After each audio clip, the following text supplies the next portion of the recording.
Bonjour à tous, je suis Didier Mazier, je vous souhaite la bienvenue, je vous remercie de votre fidélité à cette chaîne. Nous sommes bientôt 10 000 et c'est tant mieux car nous allons peut-être bientôt pouvoir bénéficier d'un studio chez YouTube où nous pourrons réaliser des interviews avec des professionnels de la profession.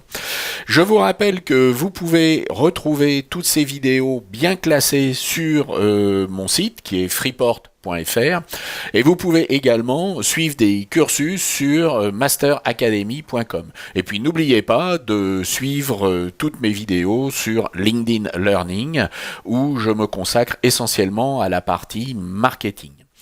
Cette semaine, nous allons dans Photoshop faire quelque chose que vous n'avez pas l'habitude de faire, qui est au lieu de pouvoir éclaircir une image, eh bien nous allons l'assombrir.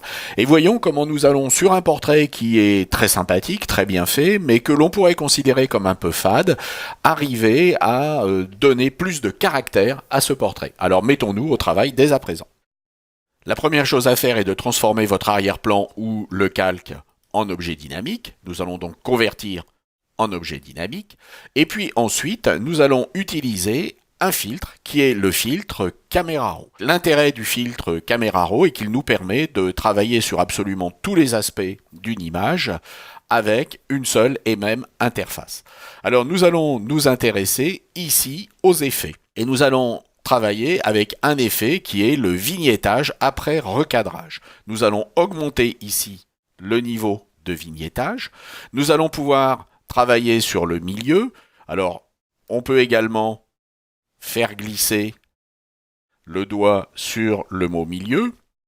Et puis nous allons pouvoir ici augmenter la rondeur et le contour progressif. Donc nous allons pouvoir ici être extrêmement précis. Nous avons ici une priorité au ton clair, nous pourrions avoir une priorité à la couleur ou une incrustation de peinture. Vous voyez que l'effet change légèrement. Et ici, nous avons donné beaucoup plus de personnalité à ce portrait en une seule étape. Vous voyez donc que le vignettage est quelque chose qu'il va falloir considérer lorsque vous allez travailler des portraits. Mais ce n'est pas tout. Dans la mesure où nous avons ici un objet dynamique, notre filtre est également un filtre dynamique. Si vous double-cliquez sur cette petite icône, vous allez pouvoir appliquer à votre filtre un mode de fusion. Alors nous pouvons ici voir ce que donnent différents modes de fusion.